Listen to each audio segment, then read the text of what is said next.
Hello दोस्तों, let's crack की magazine analysis series में आप लोगों का स्वागत है। डाउन टू अर्थ मैगज़ीन 16 से लेकर 31 अगस्त की आप लोगों के सामने है। अब ये मैगज़ीन जो है, इसका जो आप देखें कि कवर जो आर्टिकल लिया गया, कवर आर्टिकल क्या, पूरी मैगज़ीन, यानी कि मैगज़ीन ये 70 पेजों की थी और 70 के 70 पेज सिर्फ और सिर्फ आईपीसीसी की 6th असेसमेंट रिपोर्ट जो कि अभी अभी रिलीज़ की गई उससे रिलेटेड है। एक भी आर्टिकल ऐसा नहीं है जो कि हम यूपीएससी के लिए पढ़ सकें, ठीक है। अब ये लोग क्या हैं, ये लोग तो एक्टिविस्ट हैं, ठीक है, एनवायरमेंटल एक्टिविस्ट हैं। इनका काम क्या है, इनका काम है कि सरकार को बताना कि भैया क्लाइमेट ऊपर जा रहा है, इसीलिए आपके सारे के सारे 70 पेज इन्होंने यहाँ पर बताए हैं कि किस तरीके से कितना यहाँ पर आप देखें ग्लोबल वार्मिंग हो रही है, कितना डिग्री सेंटीग्रेड टेम्परेचर राइज हो रहा है, किस कारण से हो रहा है, ठीक है। ये सब चीज़ें इन्होंने डिस्कस की हैं। अब हम है भैया यूपीएससी का एग्ज़ाम देने वाले, तो हमें यहाँ पर इन सारे पेजेस को पढ़ने की कोई भी ज़रूरत नहीं है, ठीक है। क्योंकि आप देखें तो मेंस में कितना कितना क्वेश्चन का टारगेट बनता है, हार्डली एक क्वेश्चन आ जाएगा। तो एक क्वेश्चन आने के लिए तो मैंने आपको ये आईपीसीसी की 6th असेसमेंट रिपोर्ट के 20 इंपॉर्टेंट पॉइंट्स या फैक्ट्स मैंने यहाँ पर क्लियर करा दिए हैं। इतना सफिशिएंट है यूपीएससी के लिए, इतना सफिशिएंट है। पीटी में क्या पूछा जाएगा, पीटी में आपसे आईपीसीसी के बारे में पूछ सकता है कि which of the following statement is correct और not correct about the IPCC. 2-3 statement दे देगा, आपसे पूछ लेगा। दूसरी चीज़, अगर ज़्यादा दिमाग सटक गया तो उसका यहाँ पर पूछ लेगा कि हाल ही में आईपीसीसी की 6th असेसमेंट रिपोर्ट रिलीज़ की गई, आप बताइए निम्नलिखित में से कौन सा कथन रिपोर्ट के हिसाब से सही है। बट इस क्वेश्चन के चांसेस बहुत ही ज़्यादा कम हैं।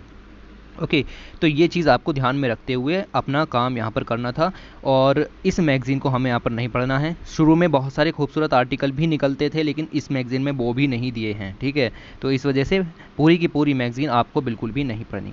अब जैसे यही सब चीज़ें बार बार हर पेज के ऊपर यही चीज़ें दी गई हैं कि किस तरीके से प्लैनेट यहाँ पर हीटअप हो रहा है, तो ये मैंने आपको इस वीडियो में क्लियर कर दिया है। इससे ज़्यादा यूपीएससी के लिए पढ़ने की ज़रूरत नहीं पड़ेगी, ये सफिशेंट है। अब जैसे ये ग्राफ दिया गया था, तो आप देखें कि इन्होंने बताया कि ह्यूमन इन्फ्लुएंस के कारण जो क्लाइमेट चेंज हो रहा है वो नेचुरल इन्फ्लुएंस के कारण होने वाले जो आपका ग्लोबल वार्मिंग है उससे बहुत ही ज़्यादा कम है, ठीक है। तो ये उससे बहुत ज़्यादा है, ठीक है। जैसे कि ये वाला ग्राफ अगर आप देखें तो ये ह्यूमन कोज्ड ग्लोबल वार्मिंग है और यहाँ पर देखें आप नेचर के कारण होने वाले नेचुरल्स यानी कि सोलार एंड वोल्केनिक, उनके कारण होने वाले आपके पॉल्यूशन है। तो ह्यूमन जो कोज है वो आपको मिलेगा कि ह्यूमन कोज्ड पॉल्यूशन जो है वो यहाँ पर सबसे ज़्यादा कारण यहाँ पर बन रहा है, ठीक है। तो ये चीज़ें आपको दी गई हैं। फिर अगर आप देखें तो यही है कि ट्रोपोस्फेरिक वार्मिंग के लिए ह्यूमन एक्टिविटीज़ ही यहाँ पर सबसे ज़्यादा उत्तरदायी हैं। फिर आपको मिलेगा कि 2015 से अगर हम यहाँ पर नापने की कोशिश करें, have been the hottest on the record, each breaking the earlier record. तो आने वाला हर साल पिछले साल का रिकॉर्ड यहाँ पर तोड़ते हुए आ रहा है in the term of global warming. Okay, तो जुलाई का महीना यहाँ पर बहुत गर्म रहा। आप देखें एशिया के अंदर सबसे ज़्यादा एक्सट्रीम वेदर इवेंट्स 2021 के अंदर आए।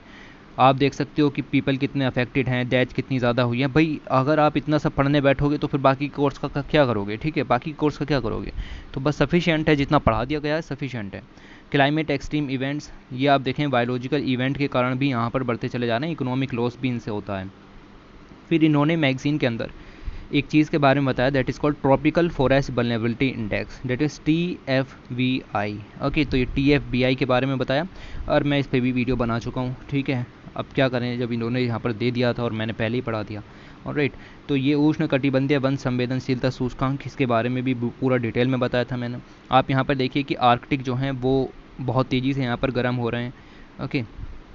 और अगर आप देख रहे हैं it's average temperature has Ryzen by 2 degree centigrade since 1900। Okay, तो ये सब पॉइंट आपको वैसे भी याद नहीं रहने वाले, मानो या ना मानो। आप यूपीएससी का पेपर देने जा रहे हो, आपको ये सारे पॉइंट वैसे भी याद नहीं रहने वाले। कितना याद रखोगे इसमें से, ठीक है। ना ही ये सब याद रहेगा, ना ही ये सब याद रहेगा। इसीलिए बस यही है कि आपसे जो कहना था वो ये था कि आईपीसीसी की 6th असेसमेंट रिपोर्ट को मत पढ़ो। अगर ओरिजिनल रिपोर्ट जाओगे 700-800 पेजों की आपको रिपोर्ट मिलेगी, उसमें से फिर डाउन टू अर्थ मैगजीन ने यहाँ पर अपने 70 पेज निकाले और हमने यहाँ पर अपनी 15-20 स्लाइडों में काम ख़त्म करा दिया। ओके, तो ये यूपीएससी के लिए आपका इतना सफिशिएंट है। इससे ज़्यादा मुझे आपको यहाँ पर कुछ भी नहीं बताना है। वीडियो को बंद करते हैं। Thanks for watching, take care.